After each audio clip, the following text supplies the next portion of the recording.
Gabi ng Miyerkules nang mapansin ni Enrico ang mga kabataang nagrarambulan sa gilid ng kalsada sa kalagitnaan ng pagmamaneho ng truck na sinasakyan niya. Hindi alintana ni Enrico ang pagod na nararamdaman at ang pwedeng panganib na idulot kung sakaling makialam siya sa mga ito.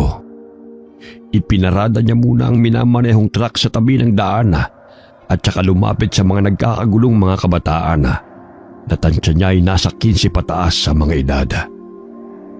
Habang palapit sa mga ito, bigla siyang natigilan na maglabas ng isang kutsilyo ang isa sa kanila. Pagkatapos itinutok yun sa kalaban.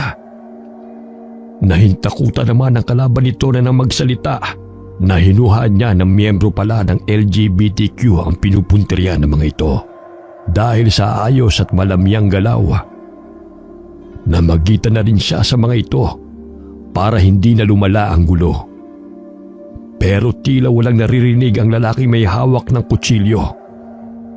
Tila nasa ilalim ito ng impluwensya ng ipinagbabawal na gamot dahil namumula ang mga mata nito. Mariing napalunok na lamang si Enrico at pilit nilakasan ang loob habang nakataas ang dalawang kamay. Nang sumugod sa kanya ang lalaki may hawak ng kutsilyo, mabilis naman niyang nailaga ng mga pag-atake nito. Humanap lang siya ng buwelo para maagaw ang kutsilyo nito at nagawa pang patumbahin. Nang akmang babangon nito, tinadyakan pa niya sa sikmura hanggang tuluyan nang hindi makatayo. Lumapit naman sa kanyang direksyon ang dalawang kasama ng lalaking napatumba niya. Inihanda muli ni Enrico ang kanyang sarili sa pagharap sa mga ito. Nang sabay na sumugod ang mga ito, mabilis niyang naiwasan ang mga pagsugod nila. Pabilis naman niyang natalo ang mga ito at nagawa pa niyang agawin ang mga sandata. Bumangon pa ang mga ito at saka tumakbo palayo. Napalingon siyang bigla nang marinig ang isang ungol na tila nasasaktan. Nang lingunin niya ang lalaki kanina, ay nagulat siya dahil nakahiga ito sa semento habang sapu ang tagiliran na inaagusan ng sariwang dugo. Agad niya itong dinaluhan. May sugat ka. Dadalhin na kita sa ospital. Kumapit ka sa akin. Wala to, kuya. Dapis lang naman eh. Ang mabuti pa umalis ka na. Baka madamay ka pa. Babalik ang mga yun. Tiyak na mas marami na sila. Sino ba ang mga yun? Ano ba ang atraso mo sa kanila? Kilalang siga ang mga yun sa lugar na ito eh. Meron silang gang na kinatatakutan ng mga taga rito. At kahit mga dayo. Kumapit ka lang. Nandun ang truck ko. Dadalhin pa rin kita sa ospital at pwede mo silang sampahan ng reklamo. May pakiba mga pulis sa isang puritang katulad ko? Walay, di ba? Kaya tumakas ka na. Kung hindi nila ako matetegi ngayong gabi, ikaw pagbubutulan nila ng galit. Huwag mo akong intindihin. Kaya ko ang sarili ko. Tsaka, iiwan naman kita sa ospital eh. Siguro naman, pwede mo nang tawagan ng mga kamag-anak mo. Walay ako mga kamag-anak ni. Pwede mo naman akong iwan lang sa tabi ng daan. Ako nang bahala sa sarili ko. Ha? Hindi maaari, no? Mula nung tulungan kita, naging kargo na kita. Kaya sa ayaw at sa gusto mo, sa ospital kita dadalhin. Hindi ka lang pala pakialamero. Makulit ka rin pala. Ako na nga nagmamalasakit sa iyo eh. Bakit parang pakiramdam ko meron kang tinatago? Kaya ayaw mong magpadala sa akin sa ospital. Ayaw mo rin ba sa estasyon ng mga pulis tumuloy? Ay, wag na. Sa ospital na lang. Kasi kumikirot pala talagang sugat ko eh. Grabe na. Baka yung katigasan pa ng ulo ang papatay sa'yo. Wag ka nang manermon, pwede? Bago pa sila makaalis sa lugar na yun, nakita pa nilang dalawa ang pagbalik ng grupo. Gaya ng sinabi ni Danilo, mas marami sila ngayon. May dala rin sila ng iba't ibang sandata. Ang iba nga sa kanila, may dala pang mga tubo. Hinarangan pa ng mga ito ang truck, kaya naman hindi makapagmaniobra si Enrico paalis sa lugar. Lumapit pa ang isa sa kanila at pilit binubuksan ang pinto sa tabi niya. Napatili naman si Danilo nang bumukas ang pinto at undayan ang saksakan na laking kasama niya sa may binti. Sinipa naman ito ni Enrico at bumalandra sa kalsada. Agad niyang isinara ang pinto ng truck at saka parang kadang pinasibad ng truck palayo sa lugar na yun. Tila mga langgam naman na nagpulasa ng mga kalalakihan para tumabi. Kahit kumikirot ang sugat, hindi yun inilintana ni Enrico. Malayo-layo na rin ang natatakbo nila, pero wala pa rin siyang natatanaw na ospital. Nang makita ang sugat sa binti, itinabi niya muna ang truck. Kinuha niya ang panyo sa bulsa ng pantalon at saka tinalian ang sugat. Napasulya pa siya sa kasama na bakas pa rin ng takot sa mukha. Dating barangay tanod si Enrico bago siya naging driver ng truck. Likas na sa kanya ang pagiging matulungin sa kapwa. Kaya nang makita niya kanina na may nangangailangan ng tulong, hindi niya matiis na hindi mangialam. Umalis lamang siya sa pagiging tanod nang magkaroon ng kaalitan na kasamahan sa trabaho. Malapit na lang ang bahay ko dito. Mabuti pa dun muna tayo tumuloy. May mga gamot naman ako dun eh. Nakalimutan ko palang banggitin na malayo ang ospital dito sa amin. O sige, ituro mo lang kung saan banda ang bahay mo. Pasensya ka na talaga ha. Pati ikaw nadamay sa problema ko. Pero nagpapasalamat naman ako sa iyo ng bongga kasi iniligtas mo ang buhay ko. Wala pang gumagawa nun sa akin eh. Wala yun. Kahit sino naman ang malagay sa sitwasyon mo tutulungan ko. Teka, malayo pa ba ang bahay mo? Yung malaking puno sa tabing daan sa kanan, sa unahan na konti. Doon mo lang iparada tong truck mo. Walang imik na sumunod si Enrico. Nang maiparada ang truck sa tabi, nagpatiuna nang bumaba si Danilo. Habang sapo pa rin ang tagiliran nito. Kinuha lamang ni Enrico ang susi at saka bumaba na rin. Sumunod na siya sa kasama na nagpatiuna na sa paglalakad. Napansin niya na makipot ang daan na kanilang dinaraanan at magkakalayo ang mga bahay. Dahil maliwalag naman ang buwan, naaaninag naman nila ang paligid. Isang katamtamang laki ng bahay ang kanilang pinasok.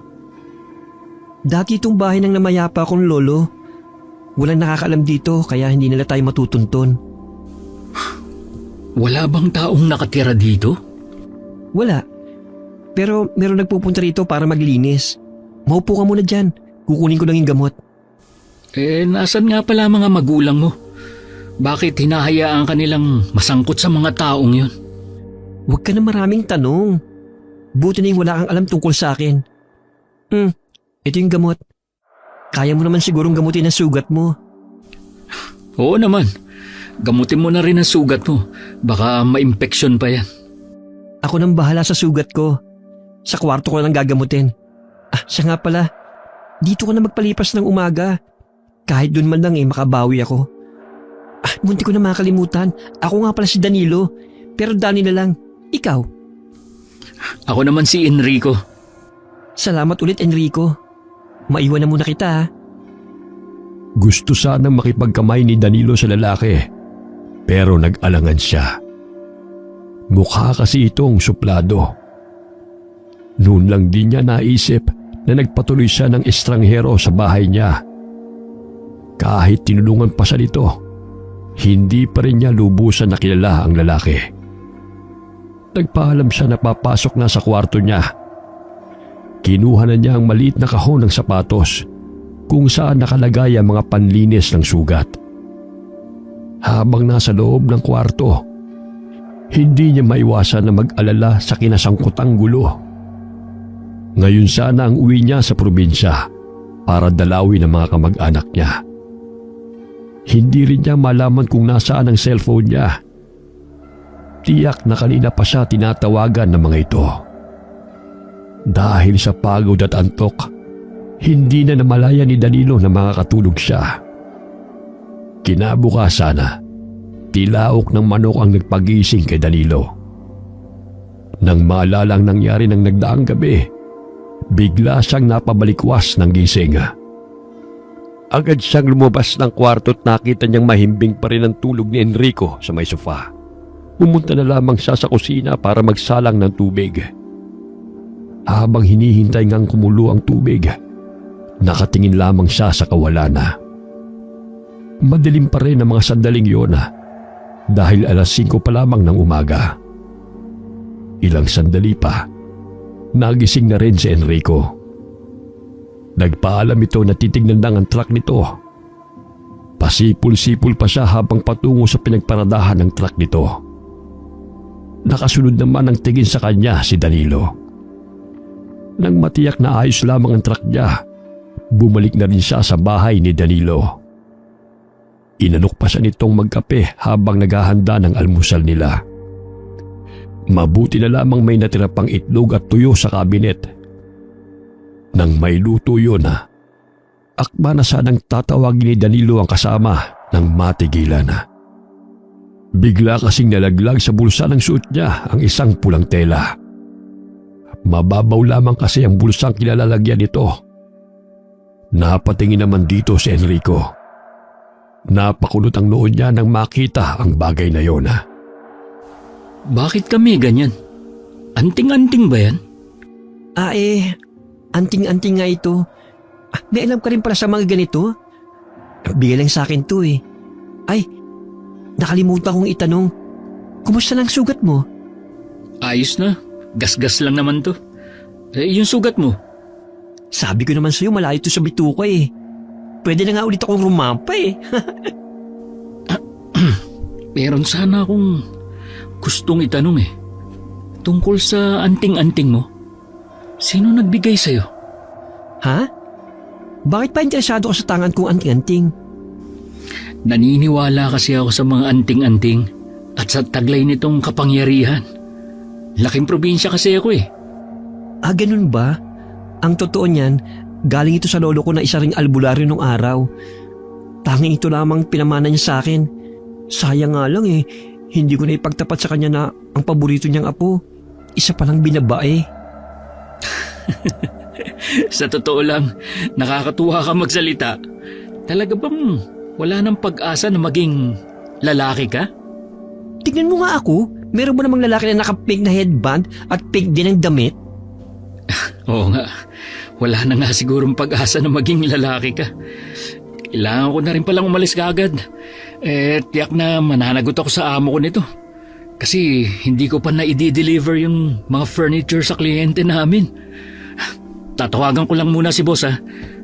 Baka mahirapan kang kontakin ng boss mo. Mahina ang signal dito eh. Madalas nga wala talagang signal. Magtitinda ako mamaya sa palengke. Sumama ka na lang sa akin kung gusto mo. Baka dun makasagap ka ng signal. Sige. Kailangan ko rin talagang makatawag ngayon sa amo ko para maipaliwanag ang nangyari. Baka kasi mawalan ako ng trabaho eh. Naiintindihan ko.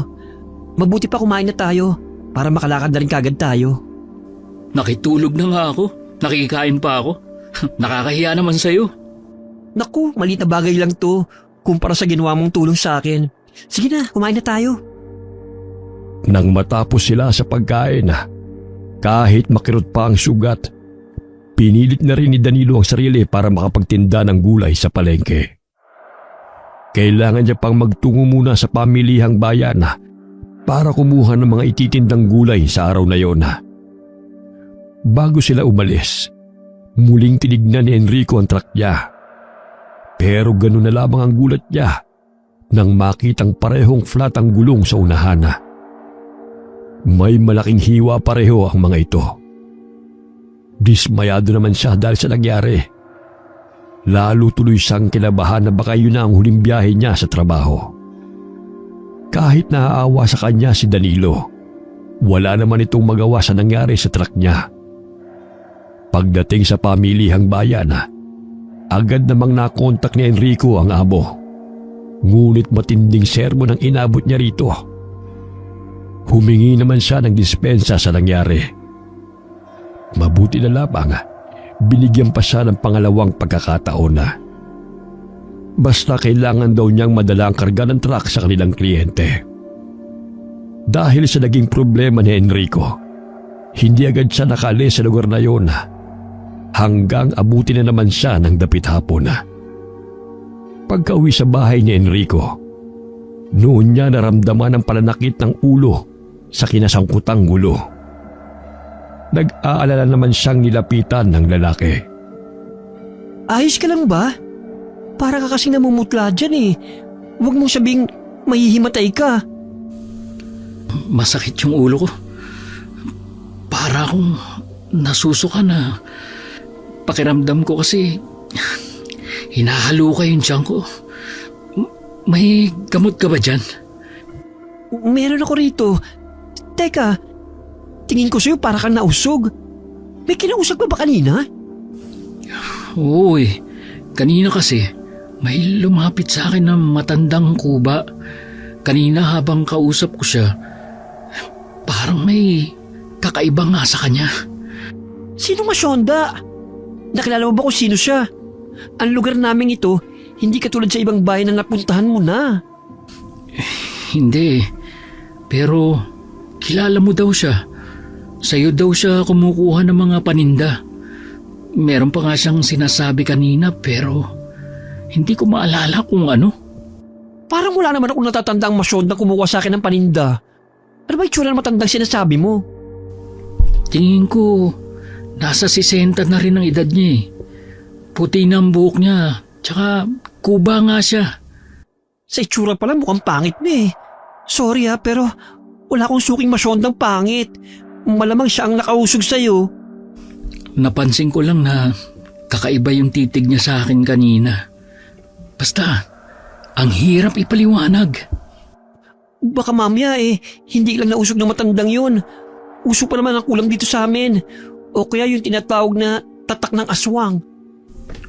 Talaga? Uso din pala mga ganyan dito? Akala ko sa mga liblib na lugar lang. Pues, uso mga yan kahit saang lugar. Mabuti pa, magpahinga ka lang muna dyan. Kukuha lang ako ng pwedeng ipanggamot sa'yo. Kung hindi mo na itatanong may alam ako kahit paparo sa panggagamot. Nang bumalik si Danilo, may dala na siyang pananggalitan na may laman ng tubig. Kinuha rin niya ang isang kandila sa eskaparate at saka yun sinindihan. Pinatakan niya ang pananggalitan na may lamang tubig. Pagkaraan ng ilang sandali, may nabuo na imahe sa tubig. Para yung imahe ng isang matanda at manika. Nag-usal ng dasal si Danilo habang nakaharap sa kanya. At saka hinipan ang ibabaw ng ulo ni Enrico. Lumipas ang ilang sandaling katahimikan sa pagitan nila bago natapos ang ginagawang panggagamot ni Danilo sa kanya. Gumaan naman ang pakiramdam ni Enrico pagkatapos ang ginawa sa kanya nito. Binigyan pa siya nito ng bala na ginawang kwintas. Anito mainam yon pangontra sa lahat ng uri ng elemento, maging kulam at usog. Gustuhin mang umalis ni Enrico sa lugar na yon, wala siyang magawa dahil walang gulong na pwedeng ipalit sa kanyang truck. Muli sa bahay ni Danilo siya magpapalipas ng gabi. Habang natutulog, nanaginip naman ng masama si Enrico. Napasigaw tuloy siya sabay bangon mula sa pagkakahiga. Pagtingin niya sa labas ng bintana, nagbubukang liwayway na. Bigla namang bumukas ang pinto ng kwarto at inuluwanon si Danilo na pupungas-pungas pa. Bakit ka sumigaw? Pinasok pa tayo? Nanaginip lang ako na masama. Pasensya na kung naabala ko ang tulog mo ha. Ay, akala ko naman kung ano na. Inabala mo naman ang pamamahinga ko, kaloka ka. Yung matandang sinasabi ko sa'yo, naging laman siya ng panaginip ko. Mas nakakatakot nga lang ang itsura niya. Akala ko talaga natuntun niya ako dito sa bahay mo. Huwag ka na mag-alala. Binigyan na kita ng pangontra, di ba? Hindi na makakalapit sa'yo yung matandang yun kung sakaling gambalain ka niya. Sana nga tigilan na niya ako. Tsaka gusto ko na rin makaalis sa lugar na to eh. Naghihintay na sa akin ang pamilya ko. kapag nagtagal pa ako rito, tiyak na mawawala na ako ng trabaho. Mabuti pa gumaya ka na. May pupuntahan tayo ngayon. Ha? Huwag mo sabihin na babalik ka uli sa bayan. Akala ko ba hindi ka muna magtitinda ngayon dahil may mga taong naniningil sa'yo ng pautang. Wala ka pa kamong ipambabayad. Sa dami ko kasing iniisip, nakalimutan ko na ang tungkol dun. Tsaka, hindi naman yun ang gagawin natin eh. Habang hinihintay natin kung kailan maayos ang truck mo, puntahan muna natin ang lola ko na nagpalaki sa akin. Bakit tayo makikipagkita sa lola mo? Tatanungin lang natin siya kung kilala niya yung matandang sinasabi mo. Hindi natin pwedeng ipawalang bahalang ginawa ng taong yun. Ewan ko ba? Iba ang kutob ko eh. Mabuti pa. Hayaan na lang natin. Mag-iingat na lang siguro ako sa susunod na pakipag-usap sa mga hindi ko kakilala. Tsaka, sabi mo nga, kakaiba itong lugar nyo. Kakaiba talaga dito sa amin. Maraming may alam sa mga taga rito tungkol sa mga itim na kapangyarihan. Ibig sabihin, maraming mangkukulam sa lugar na ito? Ganun na nga. Kailangan doble ingat talaga ang mga dayong katulad mo. Ang mabuti pa, humanap na lang tayo ng pwedeng tumulong sa akin. Kailangan ko na talagang makaalis eh. Dahil kung hindi ko mai-deliver ang laman ng truck, ay talagang mananagot ako. Ito lang ang inaasahan kong trabaho. Guess ko naman, kaloka. Kaya nga gumagawa na ako ng paraan eh. Bago tayo magkalimutan, kailangan mo rin ibalik ang kwenta sa ibinigay ko sa'yo. Dito lang kasi yan gagani.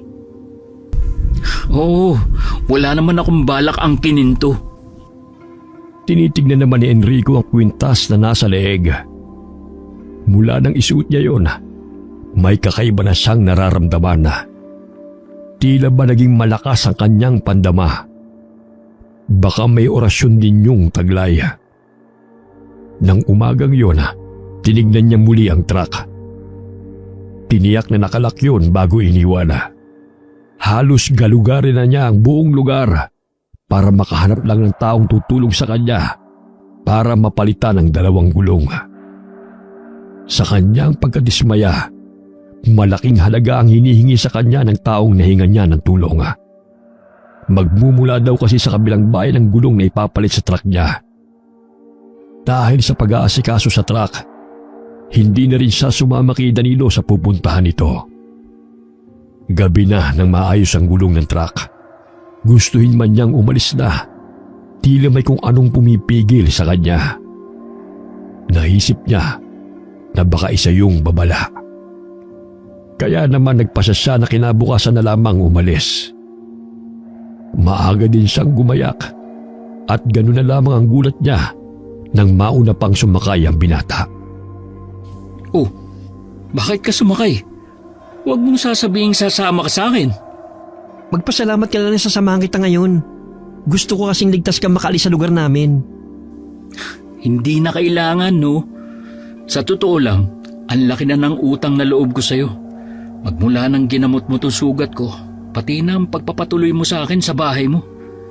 Kaya ko na ang sarili ko. Huwag ka na makipagtalo pa. Gusto ko lang talagang ligtas kang makabalik sa pamilya mo. Tingin ko, meron kang hindi sinasabi sa akin. Nasa panganib ba ang buhay ko? Sabi ko nga sa'yo, iba ang lugar namin. Kahit yung susunod na bayan, maraming may alam tungkol sa itim na kapangyarihan. Ako, mahirap na. Hindi ka taga rito. Salamat ha. Hanggang sa pag-uwi ko inaalala mo ang kaligtasan ko. Oh, ano pang hinihintay mo? Gora na tayo. Nakangiting pinaandar ni Enrico ang makina ng truck niya. Tsaka niya minaniobra patungo sa destinasyon na paghahatiran niya ng mga furniture na karga nito. Habang daan, pareho silang walang kibo. Nang sulyapan niya ang kasama, nakatingin lamang ito sa labas ng bintana. Dahil may kalayuan din ang lugar na pupuntahan, malapit nang dumilim ng marating nila ang furniture shop na pakay. Pagdating doon, pinagalitan pa si Enrico ng may-ari ng shop dahil sa nangyaring pagka-delay ng kanyang pagdating. Humingi naman ng dispensa si Enrico at nagpaliwanag sa nangyari. Sa huli, kumalma na rin ang matandang lalaki at tinanggap ang paghingi niya ng dispensa. Ilang sandali lang, katulong ang mga tauhan ng shop. Ibinaba na nila ang furniture sa truck. Mabuti na lamang nandoon pa ang mga tauhan. Dahil tiyak po problemahin pa niya ang pagbaba ng mga iyon. Ilang araw na kasing hindi pumapasok sa trabaho ang kanyang pahinante. Nang matiyak na wala ng problema sa mga na-deliver, sumakay na ulit sa truck si Enrico. Binuksan pa niya ang radyo para hindi siya antukin sa pagmamaneho.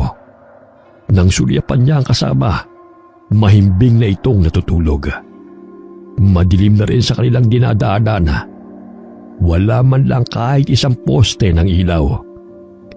Ang tanging tumatanglaw sa kanila ay ang ilaw ng truck na minamaneho. Nang makaramdam ng tawag ng kalikasan, inihinto niya muna ang truck sa tabi at saka bumaba. Hindi pa man niya na ibababa ang zipper ng suot na pantalon nang magsitaasan ang balahibo niya sa batok. Ramdam niya na may mga matang nakatingin sa kanya. Pag-angat ng kanyang paningin, isang nakakatakot na nilalang ang nasa taas ng puno ang nakatunghay sa kanya. Ah! Danilo!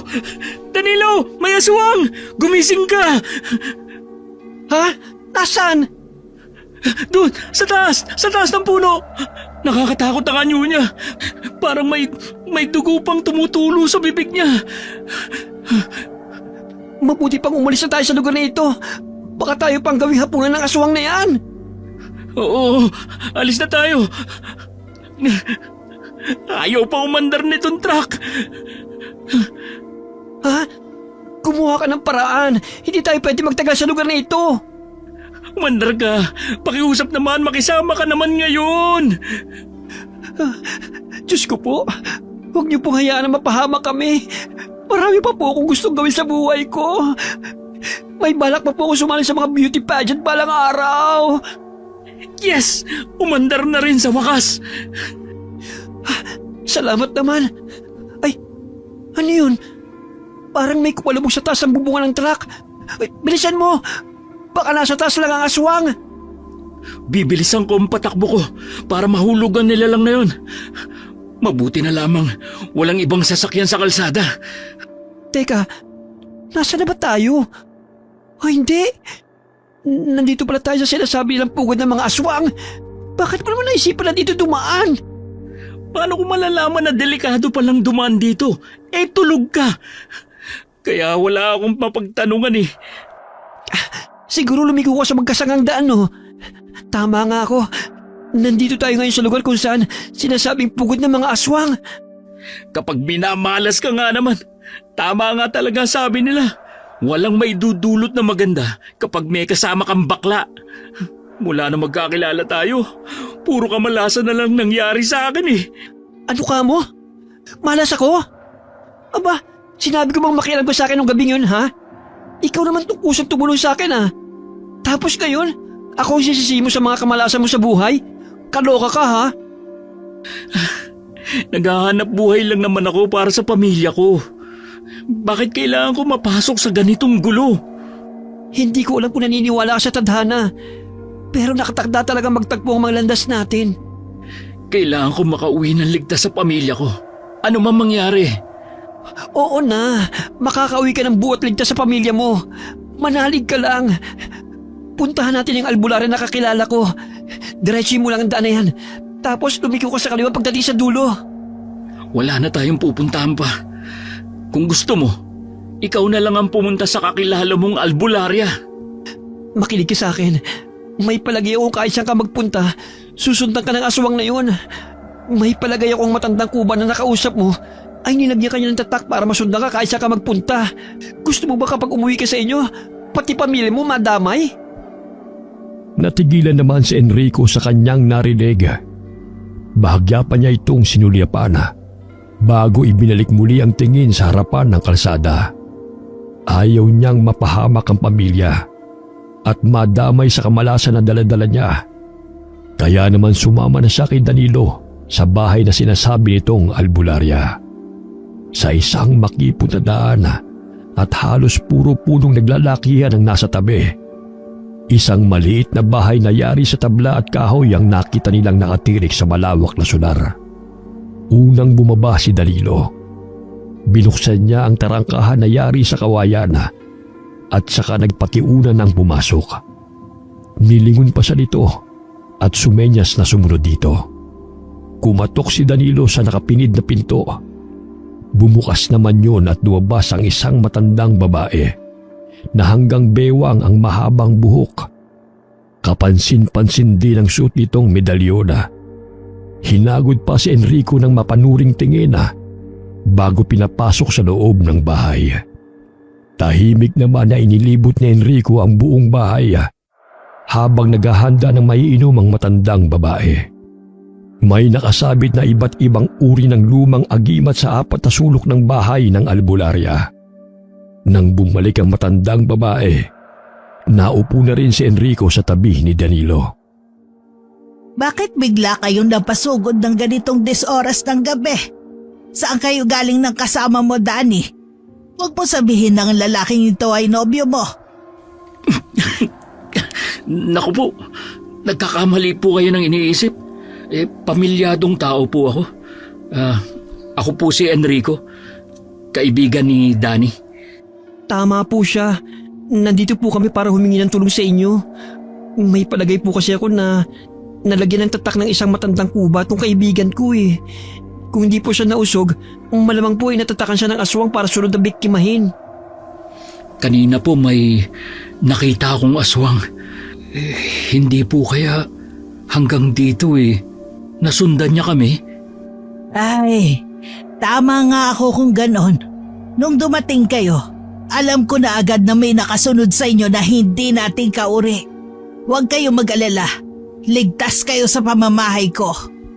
Kahit sino naman po ang nasa kalagayan ko, hindi matitiis na hindi tumulong. Kaya po nung makita kong kinukuyog ng mga kabataan tong si Danny, hindi na po ako nagdalawang isip na tumulong. Hindi ko lang po akalain na aabot sa ganitong sitwasyon ko. Akala ko sa mga malalayong probinsya lamang ang mga aswang. Kahit pala sa mga ganitong lugar. Maaari. O di kaya kauri din niya. Malakas ang pangamoy ng mga aswang. Mas gusto rin nilang pag-agawan ng isang biktima na para bang pinakamasarap na putahe na kanilang matitikman. May kargada ka naman kaya hindi ka nila basta-basta magagalaw. Ibinigay ko nga po ang anting-anting na yan para maging proteksyon niya. Pero dito lang yan sa lugar na ito gagana. Kapag nakauwi na siya sa kanila, mawawala na ng bisa ang kwintas. Ano ba ang tulong na gusto niyong ibigay ko sa inyo? Gusto na po niyang umuwi sa pamilya niya eh. Kaya lang po, nag-aalala ko sa kanyang kaligtasan. Malaki po ang utang na loob sa taong to eh. Iniligtas po niya ang buhay ko. Malaki ang utang na loob mo sa taong ito? Bakit? Nasangkot ka na naman ba sa isang gulo? Ilang beses na kitang sinabihan na umiwas sa gulo at mamuhay ng tahimik. Tignan mo tuloy, may nadamay pang ibang tao dahil sa iyo. Akala ko ba uuwi ka sa probinsya nyo para makaiwas sa gulo? Hindi nga po natuloy dahil nga po sa may nangyari. Kahit sino naman po ang nasa kalagayan ko, hindi matitiis na hindi tumulong. Kaya po nung makita kong kinukuyog ng mga kabataan tong si Danny, hindi na po ako nagdalawang isip na tumulong. Hindi ko lang po akalain na aabot sa ganitong sitwasyon ko. Akala ko sa mga malalayong probinsya lamang ang mga aswang. Kahit pala sa mga ganitong lugar. Kahit saan merong mga kababalaghan na nangyayari. At higit sa lahat, hindi lang tayong naninirahan sa mundong ito. Ano ba ang trabaho mo at napadpad ka sa aming lugar? Driver po ako ng truck. Nagdi-deliver po ako ng mga furniture sa iba't ibang lugar. Ito po ang unang beses na makarating ako sa lugar niyo. O sige, tutulungan ko kayo. Sa ngayon magpahinga muna kayo. Kakailanganin ninyo ang lakas para sa mga susunod na araw. Isang bakanting silid ang ibinigay sa kanila ng matandang babae. Kahit pagod at kulang sa tulog, hindi naman magawang makatulog ni Enrico. Pinapakiramdaman niya ang buong paligid. Nang sulyapan niya si Danilo, Naghihilik na ito. Naiiling na lang na inalis niya ang pagkakatingin dito. Naisip niya, mabuti pa ito at napakadaling gumawa ng tulog. Kinabukasan, sumama sa kanila si Manang Rosa para maihatid ng matiwasay si Enrico sa kanila. Hanggat naroon kasi siya sa lugar na yon, hindi siya tatantanan ng aswang. Nagdala na lang ang matandang babae ng mga kakailanganin niya sa paglalakbay na yun. Pare-pareho silang tahimik sa loob ng sasakyan. Nasa pagitan nila ni Danilo ang matandang babae. Habang abala siya sa pagmamaneho, tahimik namang nakatanaw sa labas ng bintana si Danilo at tila malalim din ang iniisip nito. Binasag naman niya ang katahimikan. Pasensya na po kayo, Manang, kung pati kayo nadamay sa problema ko. Hindi ko po kasi alam kung paano makakauwi ng ligtas sa pamilya ko. Wala yun, iho. Ayoko rin naman na may mapahamak na dayo sa lugar namin. Gusto ko rin makatulong sa'yo. Teka lang po, kaya naman siguro nating harapin ang mga kalaban kung sakali. Oo naman. Magagawa natin silang labanan. At isa pa, hindi naman lahat ng aswang ay masasama. Meron din sa kanilang mabubuti at pinipiling mamuhay ng tahimik. Baka pwede ko silang kausapin na hayaan nang makauwi si Enrico sa pamilya niya. Baka kilala nila ang nagbigay sa'yo ng tatak. Pwede po kaya sila mapakiusapan? Susubukan natin. Kung tinatakan ka na, hindi malayong hindi ka basta-basta makakaalis sa lugar na to. Kailangan natin magpalipat-lipat ng tirahan. Ang ibig sabihin ni Lola, para kang nasa gubat, hindi mo matutunto ng palabas. Magpapaikot-ikot ka lang sa lugar na ito, pero hindi ka makakauwi. Dahil sa tatak na ginawa sa'yo ng isang aswang. Ano ka mo? Ganun na nga, iho. Pero huwag ka mag-alala. Hindi ka namin pababayaan. Kaya nga kita sinama kay Lola dahil alam kong siya lamang ang makakatulong sa'yo. Huwag niyo po sanang mamasamain. Magkaano-ano po kayo ni Danny? Hindi ko talaga kadugo itong si Danny. Pero ako na ang nag-alaga sa kanya. Mula nang iligtas ko siya sa mga kamay ng aswang. Lahat ng miyembro ng pamilya niya ay namatay sa kamay nila. At ang kakambal niya na aswang. Simula noon, ako na ang naging kasama niya. Humiwalay lamang siya sa akin nung gusto na niya magsarili sa buhay. Talaga po? May kakambal na aswang si Danny? Oo, iho. May lahing aswang si Danny. Pero mas pinili nila maging ordinaryong tao at huwag kumain ng laman. Yun ang naging mitya para patayin sila ng mga kauri nila. Nagulat ka siguro, no? Pero huwag ka mag-alala. Hindi ako kumakain ng karne ng tao. Hindi lang ako makapaniwala na makakakilala ako ng may dugong aswang. Tama na muna ang kwentuhan. Mabuti pang bilisan mo na ang pagmamaneho. Kung napapansin mo, mabilis dumilim ang paligid. May gumagamit ng mahika para mapabilis ang paggabi sa lugar na ito. Mukhang nasasabik na silang ihanda ka sa hapunan nila. Huwag ka matakot. Hanggat kasama natin si Lola, walang magagawa ang mga aswang sa atin. Habang nagmamaneho, bigla na lamang tumigil ang truck. Napatingin bigla si Enrico sa mga kasama na nagtatanong ang tingin sa kanya. Sinabi niya na naubusan sila ng gasolina. Napilitan silang magpalipas ng gabi sa loob ng truck. Habang lumilipas ang gabi, kung ano-anong makapanindig na balahibo ang kanilang naririnig sa paligid. Kaya naman buong magdamag nagising sila. Kinabukasan, maaga silang naghanda. Iiwan na lamang nila doon ang truck. Mabuti na lamang ay may signal sa lugar. Nagawa pang magpadala ng mensahe ni Enrico sa asawa na hindi kaagad siya makakauwi. Mabuti na lamang sanay na ang asawa at mga anak na ilang araw siyang hindi nakakauwi dahil sa klase ng trabaho niya. Mabuti na lamang may nagdaan na tricycle sa lugar na yun. Nagpahatid sila sa bukada kung saan nakatira ang mga aswang. Dahil kilala si Manang Rosa sa lugar na yun, Hindi na nag-usisa pa ang tricycle driver kung bakit sila magtutungo sa lugar kung saan namumugad ang mga aswang. Habang patungo sa lugar ng mga aswang, panay naman ang dasal sa isip ni Enrico. Hindi rin maalis ang takot na nararamdaman niya ng mga oras na yon. Natural lang na matakot ka. Naiintindihan ko. Pero kailangan mo magpakatatag kung gusto mong makasama muli ang mga mahal mo sa buhay. Sino ba naman ang hindi matatakot? Nasa kauna-unahang pagkakataon makakarating ako sa lugar ng mga aswang. Paano po kung hindi na tayo makalabas ng buhay? Mabuti na yung nakipagsapalaran tayo kesa namang mapabilis ang kamatayan mo. Umaasa na lang ako na maililigtas ako ng kwintas na binigay ni Danny. Maraming mga uri ng aswang na nakapalibot sa lugar na ito. Maging maingat ka sa mga taong nakakasalamuha mo. Maging tanda sa iyo ang matandang minsan nang sumubok sa iyo. Kung tatapiking kanino man, gawin mo ito pabalik sa kanila upang maharang mo ang sumpang ibibigay nila sa iyo. Salamat ho. Tatandaan ko po ang mga sinabi niyo.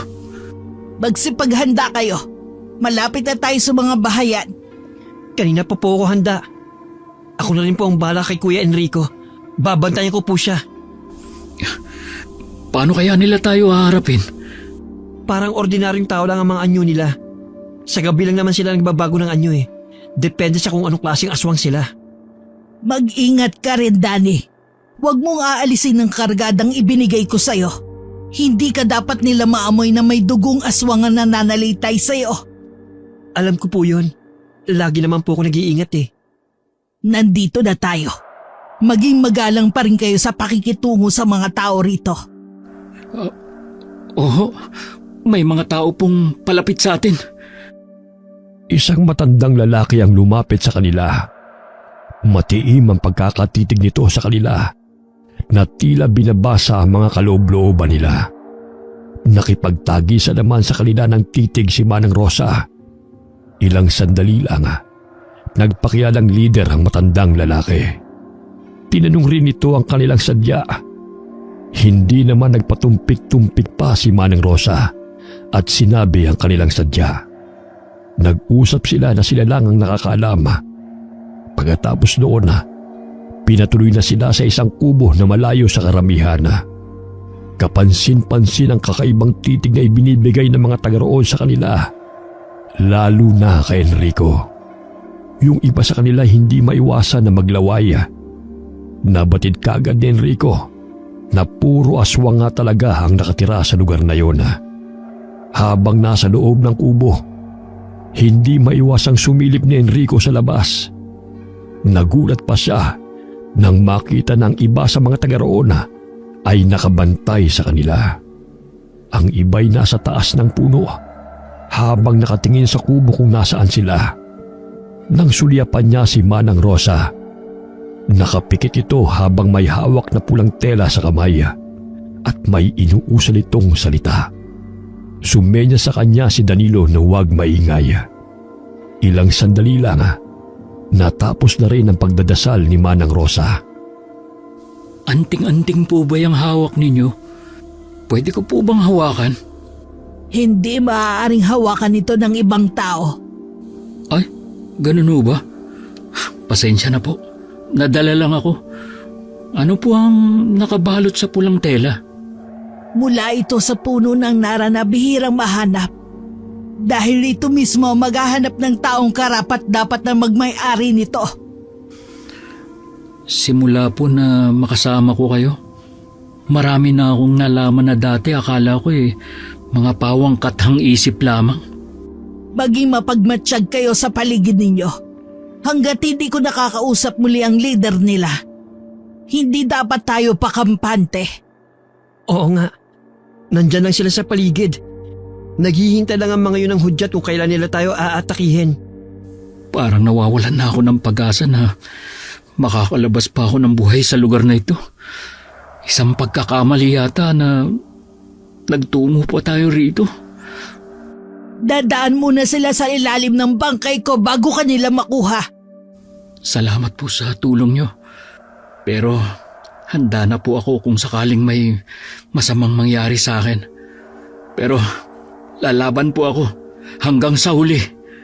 Huwag ka munang mag-isip ng kung ano-ano. Hindi pa naman natin alam ang kanilang gusto. Kung may hihingin silang kapalit, ibibigay natin ang kanilang gusto. Alisin lang nila ang tatak na ginawa ng kasamahan nila sa'yo. Parang masisiraan na ako ng bait sa lugar na to eh. Walang dapat sisihin dito kundi... Sisisihin mo na naman ako? Tinutulungan na nga kita para makabawi lang ako sa'yo eh. Tapos galit ka pa rin? Sinabi ko naman sa'yo, hindi ko kasalanan kung sadyang pakialamero ka lang talaga. Hindi naman ako humingi ng tulong sa'yo noon eh. Ikaw tong kusang tumulong sa akin. Sana nga hindi na lang kita tinulungan noon. Magiging aral na sa akin to, na hindi basta-basta mangingialam sa away ng ibang tao. Huwag na kayo magtalo pa. Wala rin namang mangyayari kung magsisisihan pa kayo. Naupo na lamang si Enrico sa dingding habang malayo ang tingin. Si Danilo naman tumahimik sa isang sulok habang pasulyap-sulyap kay Enrico. Hindi niya maiwasan na maawa rito dahil batid niyang iniisip lamang ng lalaki ang kanyang pamilya. Hindi rin niya maiwasan na makonsensya dahil alam niyang siya ang dahilan kung bakit napunta sa ganong sitwasyon ng lalaki. Naging maayos naman ang pananatili nila sa lugar na yon. Hanggang na mga oras na yon, hindi pa rin nakikipag-usap muli sa kanila ang leader. Nagawa na rin nilang lumabas ng kubo at makapaglakad-lakad sa paligid. Katulad ng araw na yon, nagawa ng lumabas ni Enrico at maglibot-libot. Dahil nalibang sa paglalakad, hindi na niya namalayan na napalayo na pala siya. Nang luminga-linga siya, napapakamot na lamang siya sa ulo dahil hindi na niya alam kung paano babalik sa pinanggalingan. Sa di kalayuan, nakarinig siya ng alulong ng aso. Biglang nagtaasa ng kanyang balahibo sa katawan. Napatras din siya nang makarinig ng mga angilan sa paligid. Napakaripas na lamang siya ng takbo sa isang direksyon. Sa malaking puno, biglang lumabas doon si Manang Rosa at Danilo. Manang Rosa? Ano pong ginagawa niyo dito? Ikaw dapat ang hindi gumagala rito. Hinahanap ka namin. Akala ko ginawa ka na nilang pagkain. Nainip kasi ako kaya naisip kong mag-ikot-ikot muna. Kanina narinig ko ang pag-alulong ng isang aso. Pero may palagay ako na hindi yun pangkaraniwan na aso lang. Ikaw kasi, basta ka lang gumagala mag-isa. Alam mo naman na nasa delikado tayong lugar. Nawala kasi sa isip ko eh. Hindi na umimik si Manang Rosa. Iginiya na lamang silang umalis na sa lugar na yon. Nang malapit na sila sa kubo, hinarang sila ng 3 kalalakihan. Masama ang pagkakatingin ng mga ito sa kanila. Parang gusto na silang kainin. Umakbang pa ang mga yun papunta sa kanila nang biglang dumating ang leader nila. Itinaboy niya ang 3 at saka sila hinayaan ng dumaan. Nang gabing yun, masinsinan silang kinausap ni Manang Rosa. Patawarin niyo ko, pero sa tingin ko hindi ka nila balak pakawalan. Ano pong ibig niyo sabihin? Kailangan na nating makaalis sa lugar na ito sa lalong madaling panahon. Paano po tayo makakaalis dito? May paraan pa ba? Hanggat may tangan tayong anting-anting, hindi nila tayo magagalaw. Yun ang dahilan kung bakit buhay pa rin tayo hanggang ngayon. Hindi ko na yata makakasama muli ang pamilya ko. Huwag kang mawalan ng pag-asa. Naniniwala ako na makakabalik ka sa pamilya mo. Kailangan nating planuhin ang pag-alis natin dito. Napansin nila na laging nakabantay sa kanila ang mga taga roon. Tila ba alam ng mga ito ang kanilang planong pag-alis. Tuwing may nakakasalubong si Enrico, lagi niyang hinahawakan ang kwintas. Napansin niya na hindi makalapit ang mga ito sa kanya. Isa sa mga babaeng nakatira doon ay laging nakatingin sa kanya. Tansya ni Enrico ay nasa mahigit 40 pa lamang ang edad nito. Mukha namang mabait ito. Kaya lamang tila takot na takot. Minsan nagkasabay sila nito sa pagsasalok ng tubig sa may balon. Nginitian niya ito, pero umiwas lang ng tingin. Ako na ang magsasalok ng tubig para sa'yo. Ako nga pala si Enrico. Tawagin mo na lang akong Tere. Bakit hindi pa kayong maalis? Ha? May kailangan kasi kami sa leader ninyo. Pero parang hindi niya kami mapagbibigyan eh. Hindi kasi maaaring paboran ni Ama ang mga dayong tulad nyo. Ama mo pala ang leader dito? Oo, magaling siyang leader sa maliit naming komunidad. Sana hindi kayo ang maging dahilan para magalit sa kanya ang mga kauri namin. Hindi kita maintindihan, Tere. Hindi ba gusto mong mawala ang tatak na ginawa sa'yo ng isa naming kabaro? Oo, dahil hindi rin kasi ako makakaalis sa lugar na to kung hindi yun mawawala. Tutulungan ko kayong makaalis dito. Talaga? Ngayon pa lang, nagpapasalamat na ako sa'yo. Huwag ka muna magpasalamat. Wala pa akong nagagawa. Pag-uwi sa kubo, agad yung sinabi ni Enrico sa mga kasama. Kahit si Danilo'y nagulat sa kanyang mga sinabi, si Manang Rosa naman ay nanatili lamang na tahimik. Tila mayroon itong ibang iniisip. Hindi po ba kayo natutuwa dahil may tutulong sa atin? Hindi mo ganun kakilala ang babaeng yun para magtiwala ka agad. Nakalimutan mo na ba ang billing ko? Tama ang lola. Hindi ka dapat nagtitiwala sa babaeng yun. Baka meron siyang masamang balak sa atin. Hindi ko na alam kung ano ang dapat paniwalaan. Huwag kang magmadali. May tamang panahon para sa lahat ng gagawin natin. Magtiwala ka lang sa akin. Ilang araw pa lamang sila sa lugar na yun pero pakiramdam ni Enrico ay taon na silang namamalagi doon. Madalas din siya magtungo sa may balon. Nagbabaka sakaling makita niya si Teresita. Pero ibang babaeng naabutan niya roon. Nang magtama ang kanilang mga mata, pakiramdam ni Enrico ay nakita na niya ang babae. Pamilyar din sa kanya ang mga mata nito. Bata pa ito at maganda kumpara sa mga babaeng nakatira doon. Ba't ganyan ka makatingin? Wala naman. Nagkita na ba tayo dati? Malabong nagkita na tayo dati. Buong buhay ko, hindi pa ako nakakalabas sa lungga na to. Ganun ba? Balita ko, bihag kayo dito. Bakit malaya pa rin kayo nakakaikot? Ang totoo niyan, kusa kaming pumunta dito. Wala ba kayong ideya kung anong klaseng mga taong nakatira sa lugar na to? Alam namin. Pero gusto ko pa rin makipagsapalaran. Kailangan ko kasing makabalik sa pamilya ko. Alam ko na. May kalahi namin ang naglagay sa iyo ng tatak. Hindi ka nga talaga makakauwi sa inyo. Kung sakali man, para mo na rin ipinahamak ang pamilya mo. Yun na nga eh. Gustong gusto ko nang umuwi pero ayoko naman mapahamak ang pamilya ko kung sakali.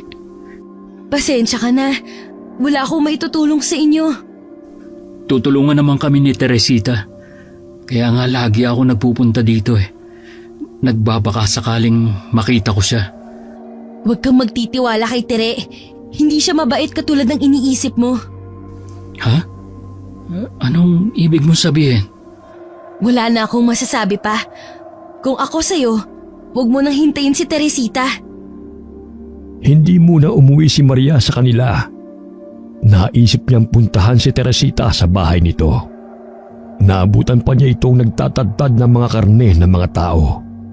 Nabalitaan niya kaninang umaga na may 3 kabataan ang naligaw sa gubat. Isa sa kanila ang naging biktima ng babae.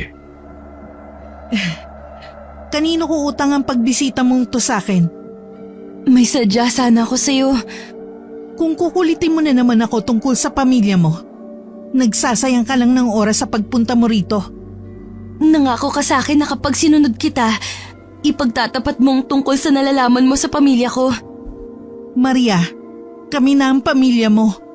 Bakit kailangan mo hanapin pa ang taong nag-iwan sa'yo noon? Hindi ako matatahimik hanggat hindi ko nalalaman ko anong nangyari sa kakambal ko. Hindi pa ba malinaw sa'yo? Ang kakambal mo lang ang iniligtas ng taong yun. Mas pinili niya ang kakambal mo kaysa sa'yo. Ikaw ang isinakripisyo ng pamilya mo para makaligtas ang kapatid mo. Baka hinahanap na rin ako ng kakambal ko. Baka katulad ko, nangungulila rin siya sa akin. Baka nga hindi niya alam na may kakambal siya. Kaya tigilan mo na yung kahibangan mo. Hindi ka na makakaalis sa lugar na to. Mula nang makakain ka ng karne ng tao, wala ka nang pinagkaiba sa amin. Napatungo na lamang si Maria habang lumuluha.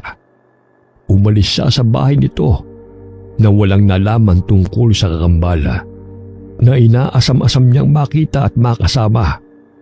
Samantala, ng mga oras na yon, may kung anong lungkot na nararamdaman si Danilo habang nakatingin sa kalangitan. Kahit noong bata siya, bigla na lamang siyang nakakaramdam ng lungkot at pangungulila. Minsan pa nga, bigla na lamang siyang naiiyak nang hindi niya alam ang dahilan. Sumasagi minsan sa isip niya na baka yun ang nararamdaman ng kakambal. Noon pa kasi, malakas na ang pakiramdam niya na maaaring buhay pa ito. Pero ilang beses na rin na sinabi ni Manang Rosa na malabong mangyari na buhay pa ang kanyang kakambal. Ano iniisip mo? Ha? Bigla akong naalala yung kakambal ko. Siguro kung buhay pa siya hanggang ngayon, malamang magkaaway kami sa mga bestida at make-up. Malamang aagawan mo nga siya. Pero kung buhay nga siya, tiyak na masaya kami magkasama. Bakit nga pala ikaw lang ang iniligtas ni Manang Rosa noon? Sabi niya, inihagis lang daw ako ng nanay ko sa nasusunog na kubo.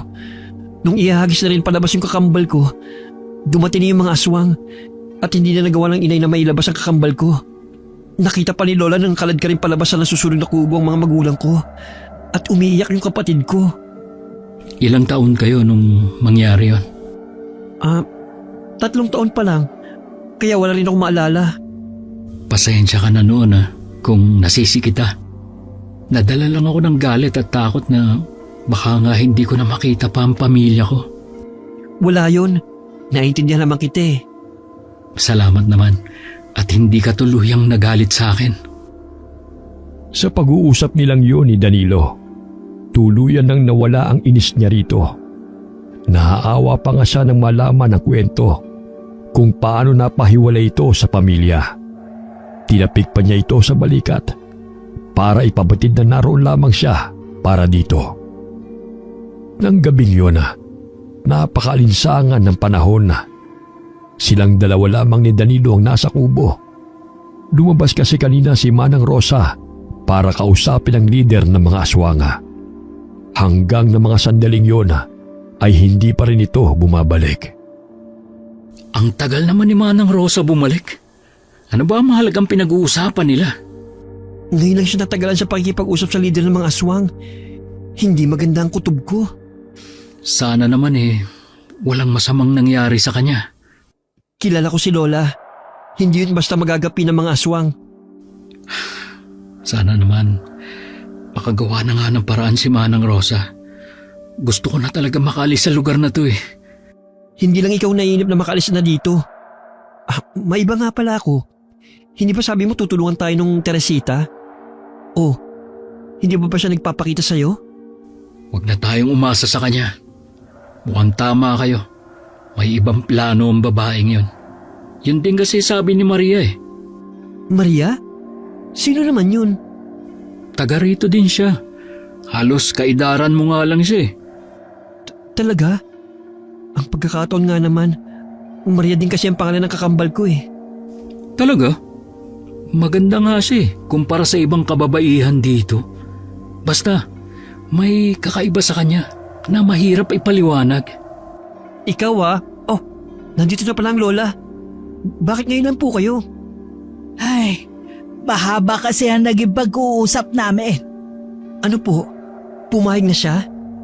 Tayo lang dalawa ang pinapayagan niyang umalis. Gusto nilang maiwan dito si Enrico. Ho? Bakit naman po? Nais ka nilang maging katulad nila.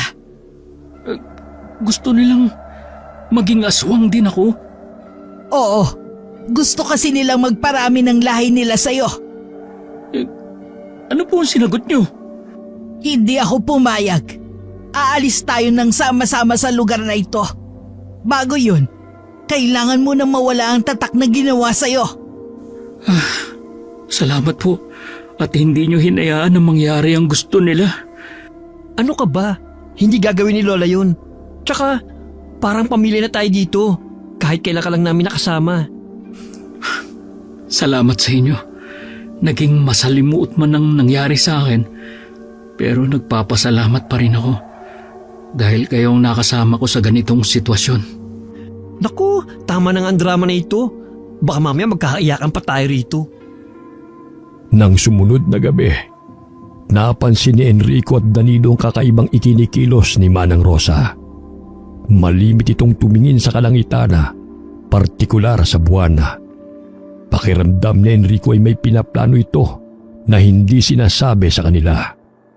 Mula kasing dumating sila sa lugar na yon, kalmado lamang ito. Hindi man lang siya kinakikitaan ng takot. Samantalang siya, walang maayos na tulog lagi. Pakiwari nga niya, malaki na ang ibinawas ng timbang niya. Nang sulyapan niya si Danilo, abala ito sa paglalagay ng mga palamuti sa may kahabaan nitong buhok. Kinabukasan, nagpunta ulit siya sa may balon para mag-igib ng tubig na gagamitin nila. Naabutan niya roon si Maria.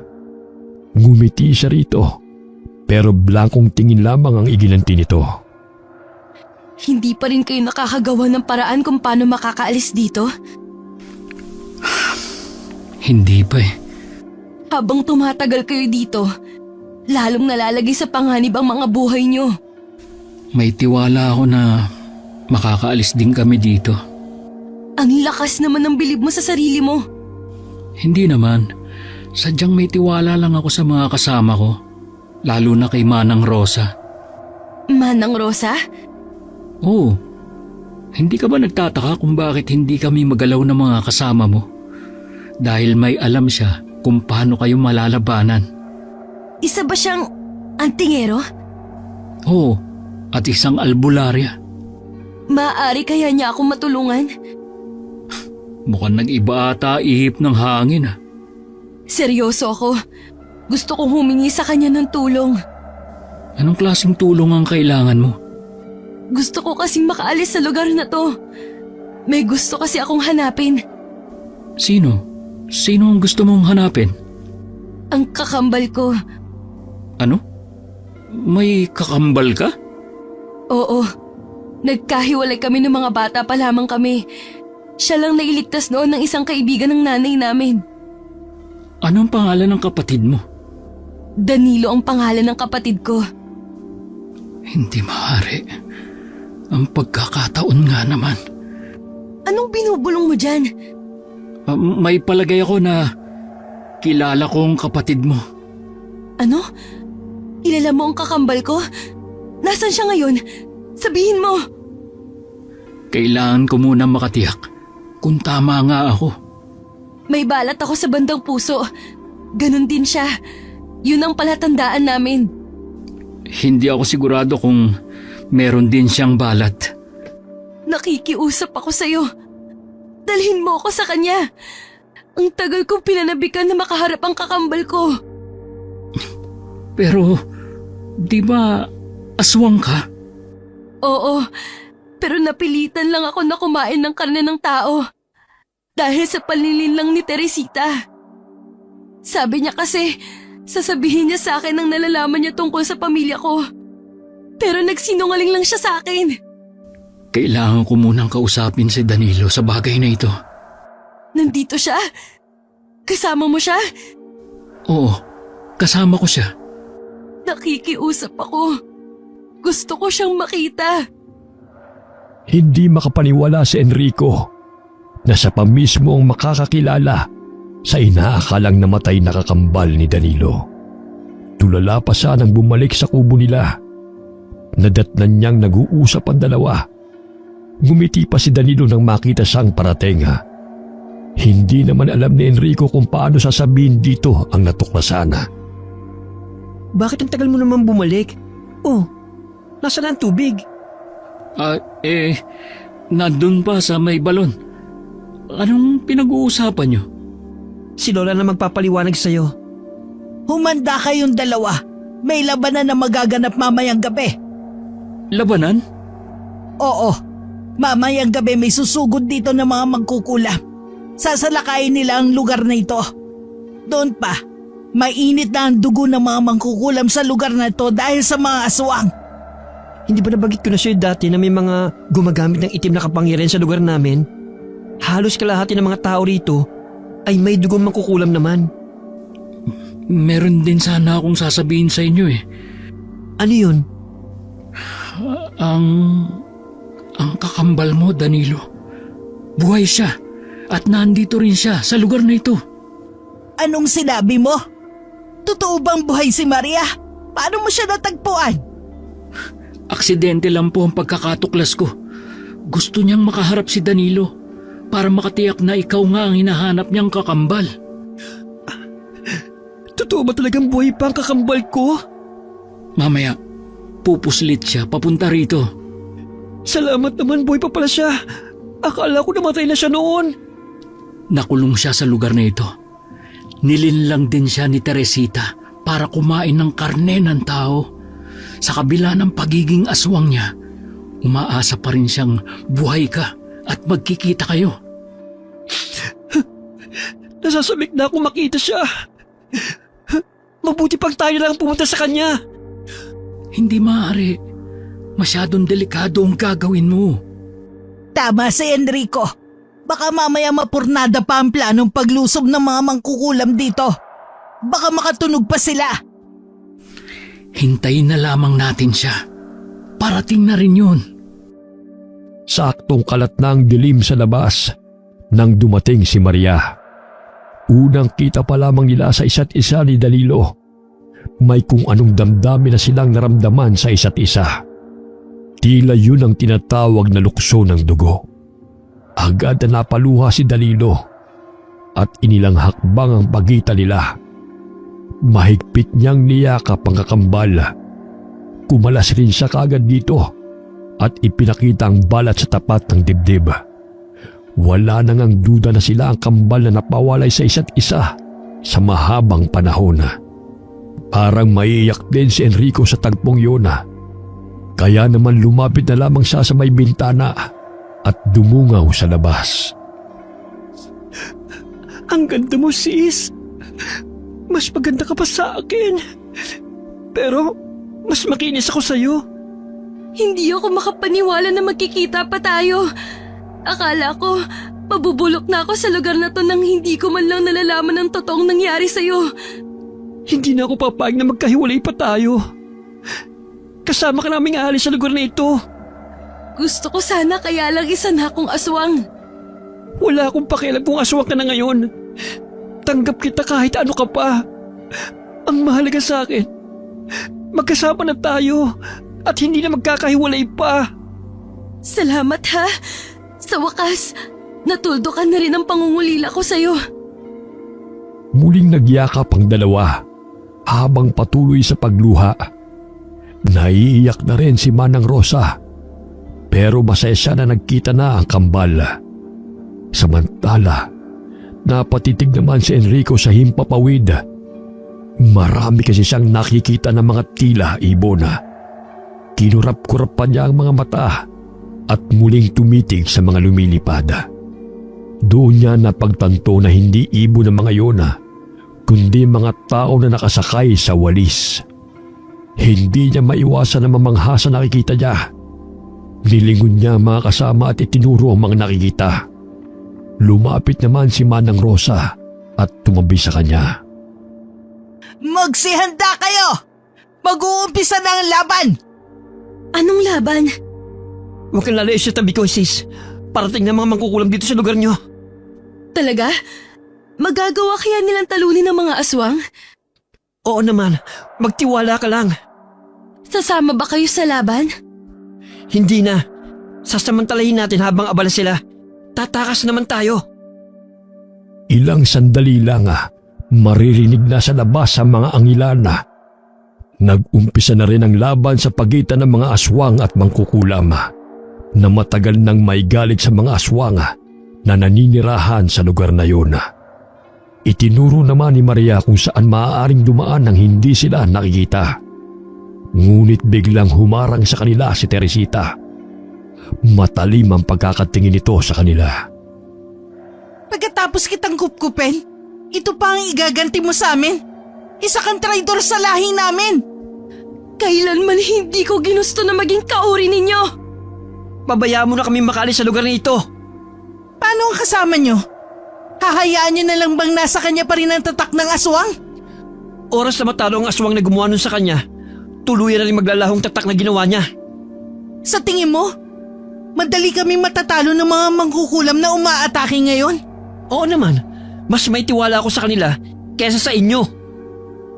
Nang masinagan ng liwanag ng buwan si Teresita, biglang nangulubot ang balat nito at saka tinubuan ng makapal na balahibo. Humaba rin ang mga kuko nito sa kamay at paa. Umangil pa ito ng malakas bago mabilis na sumugod sa kanila. Mabilis namang nasangga ni Maria ang mga pag-atake nito. May ilan na rin sa mga kasamahan nito ang nakapansin sa kanila. Si Danilo'y inatake ng napakalaking baboy ramo. Si Enrico naman, isang malaking bulas na aso ang pilit inaabot ang leeg para sagpangin. Si Manang Rosa naman, dahil sa taglay na kapangyarihan, hindi kagad siya malapitan ng mga aswanga. Maliban kasi sa pagiging albularya at antingera, may dugong mangkukulam din siya na lalong nagpalakas sa kanyang kapangyarihang taglay. Nagpambuno sina Teresita at Maria. Dahil mas higit na bata at mas malakas ang huli, nagawa nitong talunin si Teresita. Pagkatapos tinulungan naman ni Maria ang kakambal na makawala sa mga aswang na kumukuyog dito. Nang matalo nila ang mga kalaban, dagli na rin silang umalis sa lugar na yun sa pangunguna ni Maria. Itinuro niya sa mga kasama kung saan pwedeng dumaan. Kasalukuyan pa rin naglalaban ang grupo ng mga mangkukulam at mga aswang sa lugar. Malayo-layo na rin ang nalalakad nila nang maisipan nilang magpahinga muna. Malayo pa ba, sis? Oo, pero kapag nakarating naman tayo sa susunod na baryo, ligtas na tayo. May mga paparating! Magsihanda kayo! Napakarami nila. Paano kaya nila tayo nasundan? Ikaw ang sinusundan nila dahil sa tatak na taglay mo! Ha? Ibig sabihin, buhay pa din ang may gawa nito sa akin? Ganun na nga! Nasa pangkaraniwang anyo lamang ang mga aswang na nakapalibot sa kanila. Lahat sila'y naglalaway na tila mga asong ulol. Mapupulat na nilisik din ang mga mata nila sa pagkakatingin sa kanilang lahat. Tinawag pang traidor ng isa sa kanila si Maria. Si Manang Rosa ang humarap sa kanila. Kahit may edad na ang matandang babae, maliksi pa rin itong kumilos. Namangha si Enrico sa pinamalas nitong galing sa pagkipaglaban. Nang matiyak na wala na ang mga kalaban sa paligid, muli silang nagpatuloy sa pagtakas sa lugar na yon. Tumigil sila sa isang malaking puno. Sinabihan din sila ni Manang Rosa na maghawak kamay lahat. Umusal din siya ng orasyon na tanging siya lamang ang nakakabatid. Bago pa makahuma si Enrico, nagsidatingan na muli ang mga aswang na humahabol sa kanila. Ngunit sa kanyang pagtataka, tila hindi sila nakikita ng mga ito.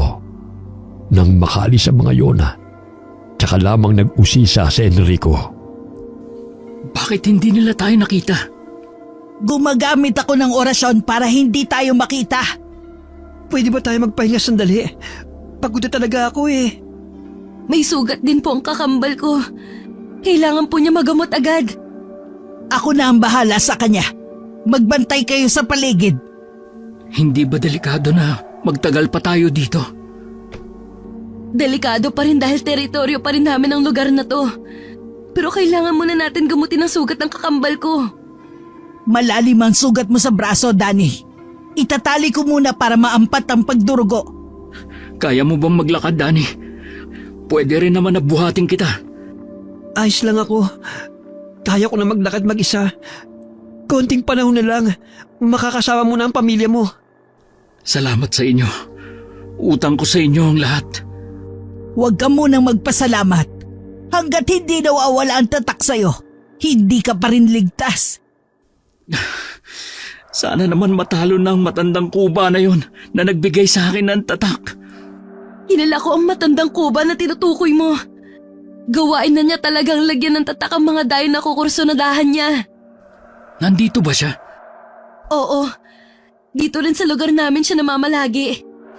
Ako na mismo ang maghahanap sa kanya. Babalik ka doon? Delikado yung iniisip mo.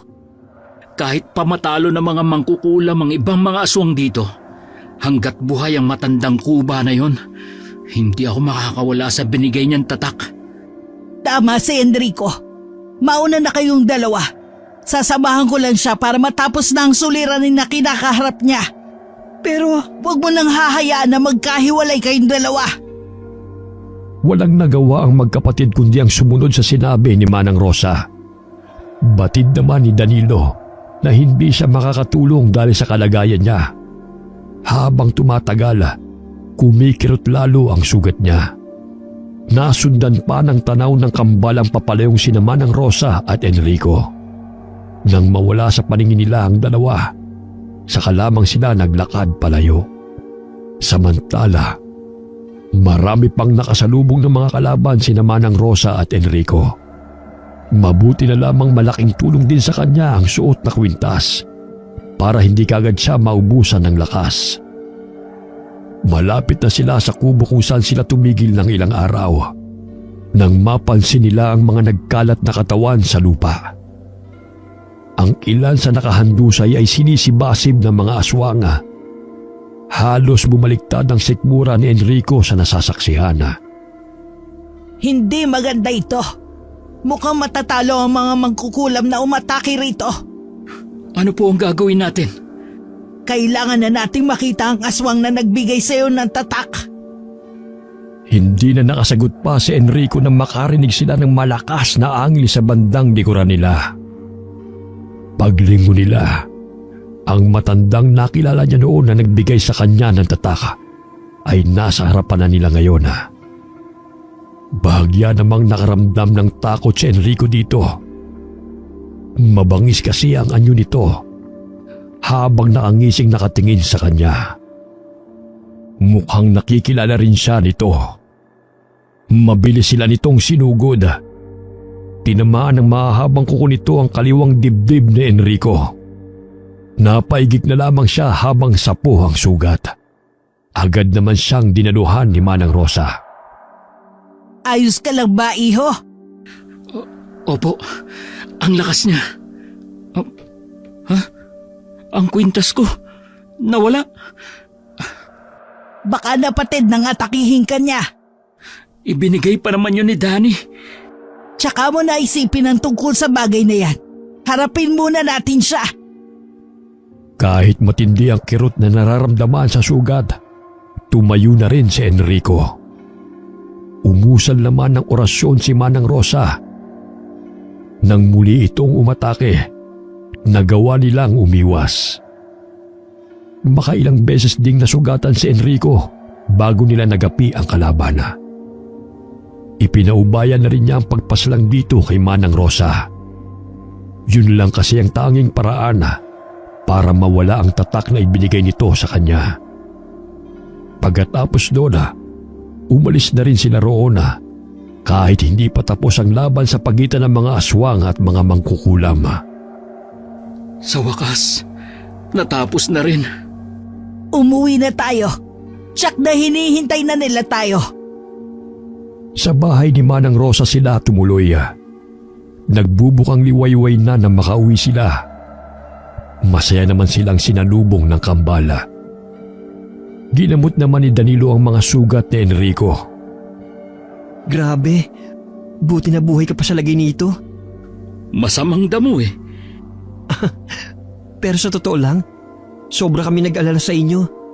Natalo niyo ba yung matandang nagbigay sa'yo ng tatak? Oo, si Manang Rosa ang tumapo sa kanya. Sa wakas, makakauwi ka na sa pamilya mo. Sila ang dahilan kung bakit hindi ako nawalan ng pag-asa na malalampasan ko rin ang pagsubok na to sa akin. Isa na lang ang problema ko. Ano naman? Malamang pag-uwi ko, wala na akong trabaho. Yun lang ba? Naku, sigurado naman makakahanap ka pa rin ng trabaho eh. Oo naman, pero hindi na siguro truck driver. Nadala na ako. Baka mamaya kung saan pa ako mapadpad. Itinadhana talaga na magtagpo ang mga landas natin.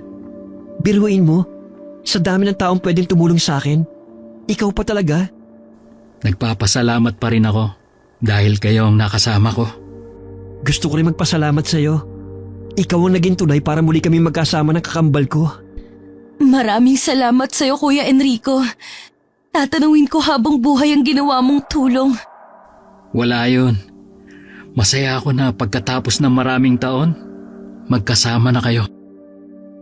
Nagpasalamat din si Enrico kay Manang Rosa sa mga naging tulong nito sa kanya. Kinabukasan din, binalikan niya ang truck kasama ang kambal na may dalang gasolina. Bago sumakay sa truck, niyakap muna ni Enrico ang kambal. Kumuway pa siya sa mga ito bago minaniobra ang truck papalayo sa lugar na yon. Gaya ng inaasahan, tinanggal na siya sa trabaho ng boss niya. Pero imbis na malungkot, tinanggap na lamang niya ng maluwag sa dibdib niya ang nangyari. Nagpasalamat na rin siya dahil hindi siya nito nireklamo dahil ilang araw ding hindi nakauwi ang pag-aari nitong truck.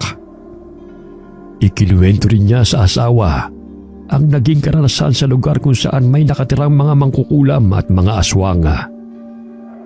Sinabi rin niya na sa kabila ng nakakatakot na karanasan na yun, nakakilala siya ng mga mabubuting tao sa katauhan ng kambal at ni Manang Rosa. Isang karanasan na hindi niya makakalimutan at maaari din niyang ikwento balang araw sa kanyang magiging apo. Wakas.